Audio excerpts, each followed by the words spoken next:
¿Qué tal? ¿Cómo están? Son las 8 de la mañana y estamos comenzando Agenda Económica. Gracias por acompañarnos en este día lunes 25 de julio, inicio de una nueva semana. Esperamos que hayan tenido un buen descanso este sábado y domingo para comenzar con las pilas puestas esta nueva semana. Vamos de inmediato a nuestro resumen de noticias. Tenemos ya los temas preparados para destacar en la jornada de hoy y adelantar así parte de la discusión que se está dando en distintos ámbitos. Y este es uno muy relevante, tiene que ver con lo que se está proyectando en materia de inversión minera para el próximo año, el 2023. Una caída bien significativa en la que estima la Corporación de Bienes de Capital, una entidad que realiza un catastro precisamente no solo de inversión minera, de otros sectores. Pero ponemos el foco en este punto en particular por la importancia que tiene, por supuesto, para la economía nacional y porque además se estima una caída de 27% en la inversión minera del próximo año. Este 2022 cerraría con una pequeña alza si lo comparamos con el 2021, pero de ahí viene una disminución bien considerable y se atribuye fundamentalmente a ciertos factores de incertidumbre todavía política que impiden la materialización de proyectos de largo plazo, sobre todo aquellos proyectos nuevos. Ya les contaremos más al respecto en unos minutos acá en Agenda Económica.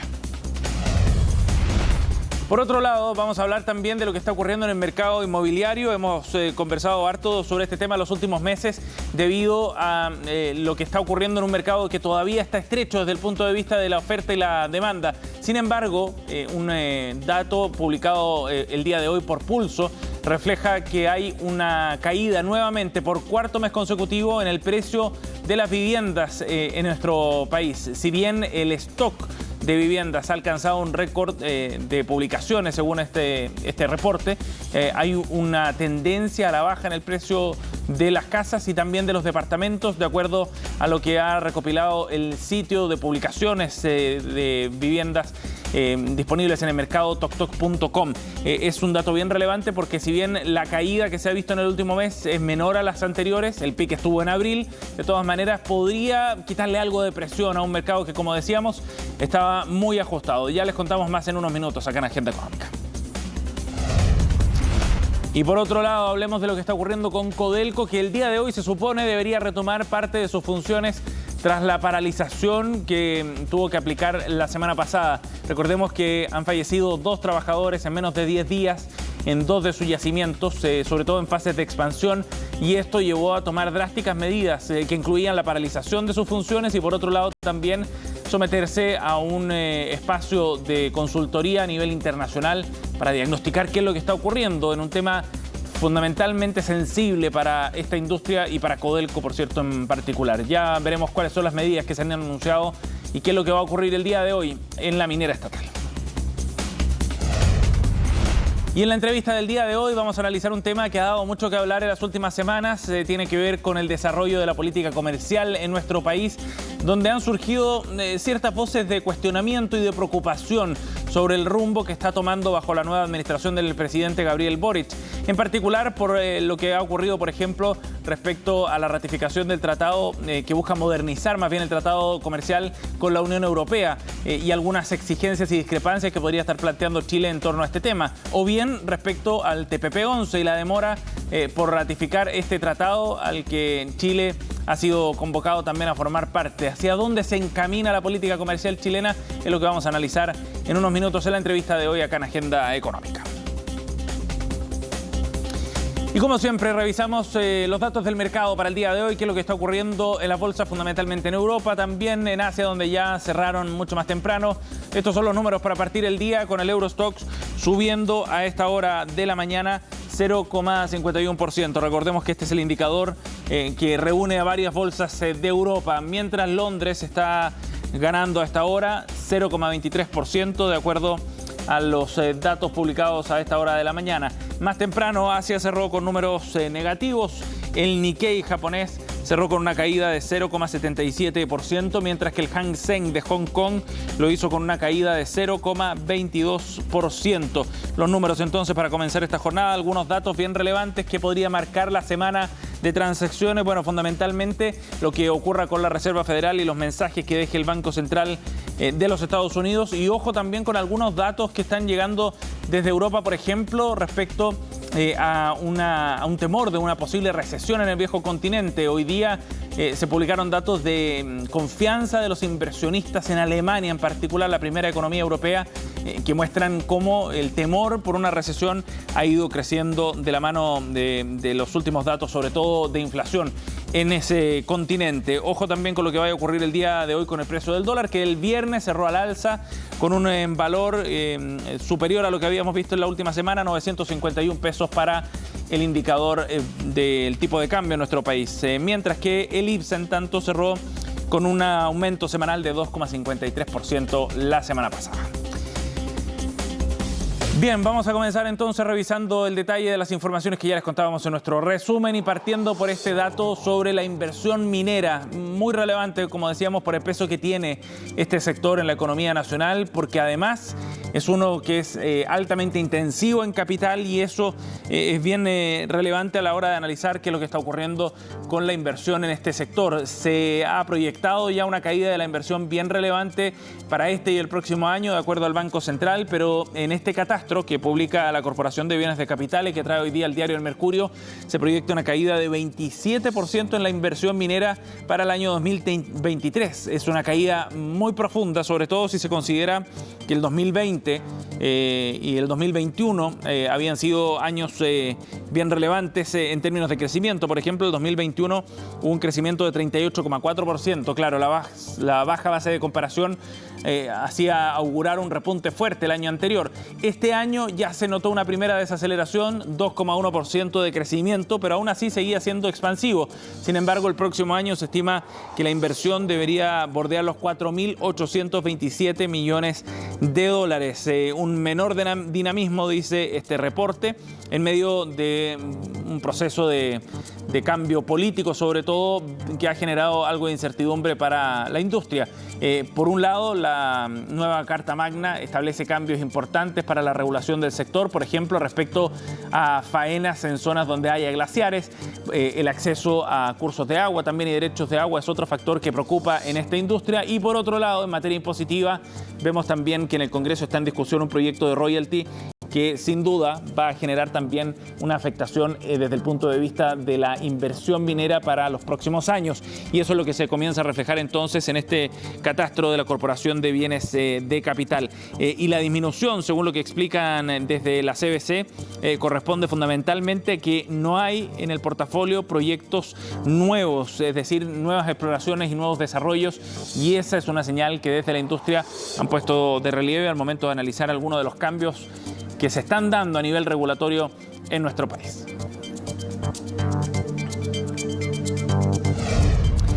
Bien, vamos a otro tema, 8:08. Ya les contábamos en nuestro resumen que en el mercado inmobiliario, uno que ha estado con algún tipo de estrechez bien relevante, comienzan a darse algunas señales de cambio, de acuerdo a los últimos datos sobre el stock de viviendas publicadas y también sobre los precios. 4 meses de caída es lo que refleja el análisis que realiza el portal online TokTok, que aparece como uno de los principales mercados de compra y venta y arriendo, por supuesto, también de bienes inmuebles. La oferta, si bien en el Gran Santiago ha ido subiendo y ha llegado a un nuevo máximo histórico con más de 75.700 unidades, de todas maneras se está mostrando una variación en el precio que aparece como algo bien relevante, porque en la medida que iban subiendo el número de proyectos no se reflejaba, hasta comienzos de año al menos, una caída en los precios, y eso es lo que ahora sí se está reflejando con mayor claridad, tanto para las viviendas de departamento como para las casas en el Gran Santiago, de acuerdo a este reporte. El alza de 13,4% entonces del stock disponible es lo que se empieza a reflejar ahora en una caída de un 0,3% en la venta de departamentos respecto a la comparación con abril pasado. Y hay una caída, como decíamos, en los precios que también empieza a tomar forma en ambos mercados, tanto en departamentos como en casas. Y eso es bien relevante porque son dos mercados que se comportan de manera será bien distinta de acuerdo a lo que plantea el análisis elaborado por TokTok. ¿Qué es lo que está ocurriendo con las comunas que están aumentando con mayor fuerza su oferta y que está incidiendo por ende en el precio? Bueno, La Cisterna, que creció un 11%, La Florida un 9%, Estación Central con un 8% y Maipú con un 7%. En cambio, las que tienen menor oferta, en términos de metros cuadrados al menos, fueron San Bernardo, Peñalolén, San Miguel, Macul y Vitacura, pero con caídas en torno al 1%, lo que plantea este estudio y el análisis del portal TokTok. Viene relevante en todo caso el cambio de tendencia desde el punto de vista de los precios, fundamentalmente porque ya son 4 meses consecutivos de caída en los valores de las viviendas acá en el Gran Santiago. Y les contábamos más temprano también de los cambios que va a implementar Codelco a partir de este lunes, donde se retoma buena parte de la actividad después de la suspensión forzada tras el fallecimiento de un trabajador la semana pasada. Recordemos que es el segundo fallecimiento de un trabajador en 10 días para la empresa estatal, y eso fue lo que motivó entonces el cierre de las faenas y la suspensión hasta que se estableciera una serie de medidas fundamentalmente para recuperar los protocolos en materia de seguridad, un tema que, como les decíamos al comienzo, es muy sensible para una industria que ha hecho esfuerzos importantes por disminuir la tasa de accidentabilidad en el sector. Pues bien, Codelco entonces hoy día va a retomar sus operaciones tras la muerte de estos 2 trabajadores en sus proyectos de expansión. Tomaron la decisión de realizar un proceso de revisión de los controles de seguridad primero y también de reforzamiento de capacitaciones, fundamentalmente dirigido al personal de las empresas contratistas, porque fueron 2 trabajadores de empresas externas que prestaban servicio a Codelco los que han fallecido en estos 2 accidentes. Uno en las faenas de Chuquicamata subterránea, el otro el de la semana pasada en el Rajo Inca. El plan se va a implementar, dicen desde la minera, de forma progresiva. Contempla también comenzar con los proyectos de infraestructura en las divisiones Andina y Radomiro Tomic, y después con los que involucran minería subterránea y de rajos, que van a seguir cerrados hasta que finalice esta revisión. Hay una serie de medidas también que están contempladas para el cumplimiento de los protocolos en todos sus proyectos. Entre ellas, por ejemplo, instancias para reflexionar sobre la seguridad, la detención simultánea de todas sus divisiones y una auditoría independiente realizada por una organización internacional a los procesos internos de la empresa, que llegará a algunas conclusiones y sugerencias para poder implementar respecto a lo que está ocurriendo al interior de la empresa nacional de cobre. Bien, 8:12 minutos. Vamos a ir a otro tema para hablar de lo que está ocurriendo en el mercado automotor en nuestro país, que ha mostrado un dinamismo particular, incluso en los peores momentos de crisis, producto de la pandemia, se ha mantenido vigoroso en comparación a otros sectores mucho más disminuidos. Este hecho se refleja fundamentalmente en el crecimiento del parque automotor, que ya bordea los 6 millones de vehículos a nivel nacional. Eso supone, por supuesto, un montón de desafíos desde el punto de vista de la infraestructura también, y de cómo enfrentar la contaminación que puede generar el parque automotor en Chile. En la siguiente nota, Federico Molina reportó este tema, los datos de la industria y también algunas de las políticas que deberá enfrentar el gobierno. Son casi 6 millones de vehículos motorizados los que existen actualmente en Chile, cifra que según el INE aumentó en un 9,1% respecto del año 2020. Más autos circulando, que a su vez se traduce en mayor tiempo de traslado, tráfico en las calles que los conductores sienten. Un caos, sobre todo el horario punta. Ahí yo vivo en Maipú, trabajo acá en Vitacura, en la tarde me demoro 2 horas, 2 horas y media a la casa. Yo trabajo todo el día en terreno y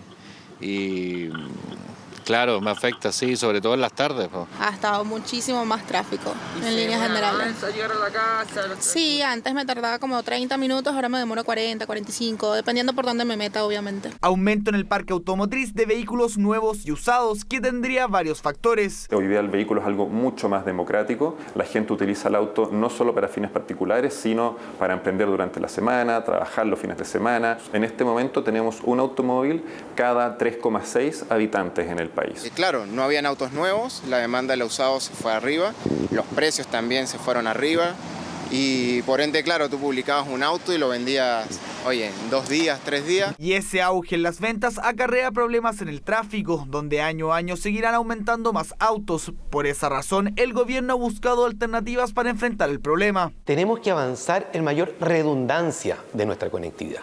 Mejores trenes, mejores tranvías, teleféricos, de manera que incentivemos a las personas a bajarse del auto y buscar otras maneras de conectarse. Sino que se resuelve más bien fomentando aquellos modos de transporte que permiten darle sustentabilidad a la ciudad.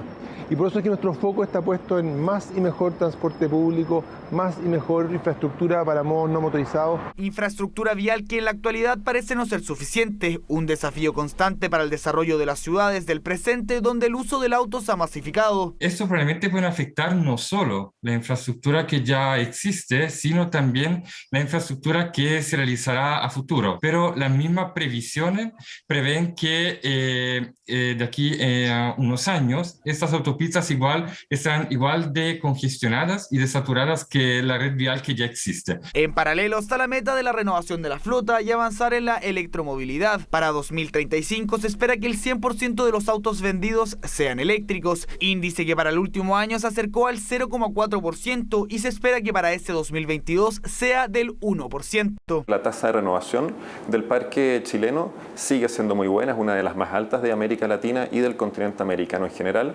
renovando las tecnologías más antiguas y contaminantes que salieron de circulación por lo que se está vendiendo ahora. Más alternativas y el uso de diferentes medios de transporte parecen ser el camino para enfrentar la creciente alza en la plaza automotriz, que parece no tener límites y repleta las calles y rutas del país.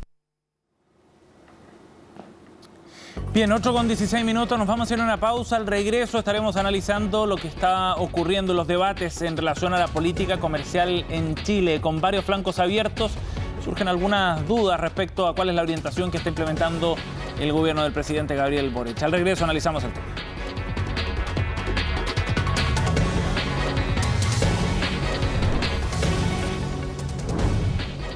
Bien, ya estamos de vuelta, 8:20 minutos. Como les adelantábamos antes de la pausa, queremos analizar lo que está ocurriendo en relación a la política comercial en nuestro país. ¿Por qué hablamos de este tema ahora? Bueno, porque han surgido una serie de críticas y cuestionamientos también a la forma en la que se está dirigiendo este tema, fundamentalmente en relación al cierre del acuerdo de modernización con la Unión Europea, la discusión sobre el TPP-11, entre otros temas. Estamos en contacto hasta ahora con Carlos Portales, director de Data Lab, académico de la Universidad Católica y embajador. Gracias por estar con nosotros, Carlos. Muy buenos días, mucho gusto de estar con usted, Sebastián. Gracias por el contacto. Bueno, Carlos, ya damos un contexto general, ¿no?, a algunos de los temas y podremos ir profundizando en estos puntos específicamente. Pero me gustaría primero preguntarle por una mirada general. ¿Hacia dónde cree usted que se está encaminando la política comercial chilena? ¿Ve cambios y modificaciones sustantivas con la llegada del nuevo gobierno? Le diría que no sé. Lo que ha transmitido algunos mensajes, no todos, del gobierno, son un gran signo de interrogación. Están poniendo un signo de interrogación a una estrategia de 30 años por la cual Chile, que ha desarrollado una economía de exportación, abrió un conjunto de reglas, los llamados TLC, a través de los cuales garantizó dos cosas: mercados y seguridad de esos mercados con reglas. Y en este instante, y uno de los importantes, como usted menciona, es el acuerdo con la Unión Europea. Cada uno de estos acuerdos son distintos. ¿Y por qué son distintos? La gente a veces no lo entiende, porque cada país tiene otras posiciones. Entonces Chile ha negociado distintos tratados con distintas zonas. Podría entrar en eso más en detalle. Sí. Pero lo importante es entender que aquí se está poniendo un signo de interrogación, tal vez con problemas que pueden existir en alguna negociación pequeña, pero se ha tratado de cuestionar la legitimidad de toda una política por algunos puntos en algunas negociaciones que pueden o no ser ciertos, pero que no pueden borrar todo lo que ha hecho el país. Sí, bueno, Carlos, eso es bien relevante, ¿no? Cuando usted dice hacia dónde se encamina, no lo sé. Eso ya dice mucho, ¿no?, respecto a lo que está ocurriendo. A estas alturas debería haber mayor claridad respecto a ese tema, ¿cree usted, Carlos? ¿Mayores definiciones? Por supuesto. El país ha tenido una línea, ha tenido no solo una línea, ha estado en la vanguardia en este tema en el mundo. Ha hecho todo lo que ha podido con América Latina, que en algunos casos no es mucho, en otros es bastante. Ha hecho lo que ha podido con Estados Unidos y Canadá. Hizo una gran tarea de transformar nuestra relación con el Asia-Pacífico, culminando en el CPTPP y en el DEPA, y está en cuestión. Y con Europa logró terminar o está a punto de terminar un acuerdo de renovación que solo fortalece la relación con Europa. Más allá, digo y reitero, yo no conozco cada detalle, pero cuestionar todo.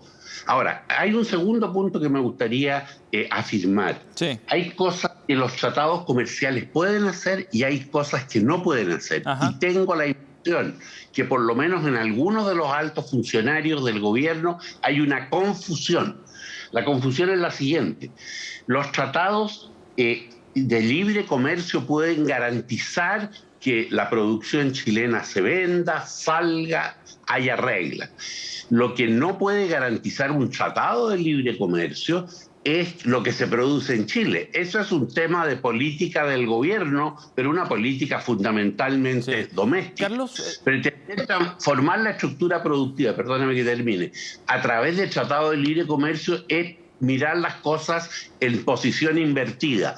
Algunos importantes autoridades de este gobierno trabajan en posición invertida. Carlos, en particular respecto a este acuerdo con la Unión Europea, ¿en qué pie recibió el gobierno las negociaciones de ese tratado de modernización, digamos? ¿Y cuál es el riesgo de que esto se mantenga abierto todavía y que no se cierre todo ese proceso como se ha planteado en las últimas semanas?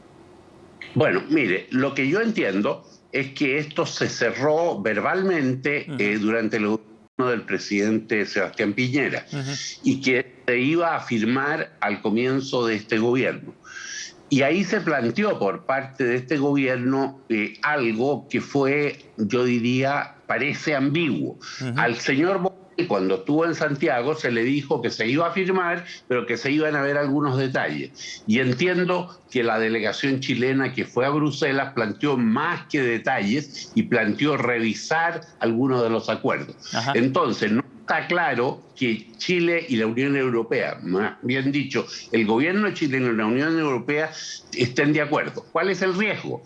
El riesgo es que los europeos, según han informado o ha salido en la prensa, están dispuestos a volver a negociar, pero después de que negocien con otros. Entonces, si Chile decide volver a negociar, insistir en las posiciones maximalistas que ha planteado la Subsecretaría de Relaciones Económicas Internacionales, con los europeos vamos a negociar en el gobierno posterior al presidente Boric y ahora no va a haber un nuevo acuerdo con la Unión Europea. Esa es la posición clara de los europeos. Esa es la responsabilidad de no medir y no entender bien la naturaleza de la disputa por parte de algunas autoridades que fueron en un minuto puestas entre paréntesis por los ministros, pero que hoy aparecen en la prensa.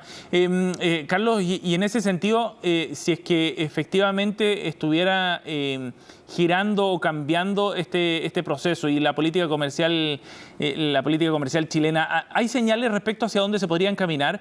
Por ejemplo, la presencia de Chile la semana pasada, la canciller Antonio Rejola en el contexto de la cumbre del Mercosur planteaba que era importante y era parte de la agenda prioritaria el acercar posiciones con el bloque, ¿no? Y aprovechar las ventajas que tiene Chile en su relación con ese bloque. ¿Hay algunas señales, cree usted, ahí respecto a algún giro? Yo creo que no. Yo creo que lo que la canciller dijo, y estoy completamente de acuerdo con su posición, es que Chile tiene que mantener un canal abierto con los vecinos. Eso es y buscar la integración en las distintas formas. Y por lo tanto, la presencia de la canciller en la reunión del Mercosur siempre es un plus. Chile no se va a retirar de la región. Incluso desde el punto de vista de los empresarios, la región es muy importante para exportar, pero sobre todo para invertir. Y por lo tanto Chile, como algunos pretenden, no puede darse el lujo de lo que Joaquín Lavín un día dijo en el Mercurio: bye bye Latinoamérica. Recuerden, la gente sabía. No hay bye-bye Latinoamérica. Ahora, eso no significa que podamos entrar al Mercosur con todas sus reglas. Eso no está en el orden del día y la ministra no lo ha planteado. Yo quiero decir que la ministra logró dos importantes objetivos en Asunción. Uno fue este acuerdo con Bolivia, reanudar el diálogo que es indispensable para acercar nuestras relaciones con Bolivia, que son complejas, pero hay que acercarlas. Y segundo, su visita a Buenos Aires para conversar y mantener una relación directa con el canciller argentino. Yo he casi como una contradicción entre la posición clara de la ministra del alcance de sus objetivos y la posición confusa del subsecretario de Relaciones Económicas Internacionales. Carlos, a su juicio, ¿cuál cree usted que debería ser la prioridad en términos de los próximos pasos a seguir por parte de Chile en esta materia? Yo creo que es muy simple. Firmar con Europa, arreglar lo que se pueda firmar, enviar al Senado y ratificar el CPTPP y seguir trabajando por un orden internacional que le permita a nuestros exportadores. Hay una segunda materia que yo estoy de acuerdo, que hay que mejorar las condiciones de industrialización selectiva para una industrialización en una época digital. Pero eso no es resorte de la Cancillería, es resorte de las autoridades económicas internas. Carlos, muchísimas gracias por conversar esta mañana con nosotros para darle contexto a esta discusión. Muy amable. Muchas gracias a usted. Buen día. 8:29, estamos cerrando esta edición de Agenda Económica. Gracias por acompañarnos. Pronto con Fresia Soltov comenzamos Noticias Express aquí en CNN.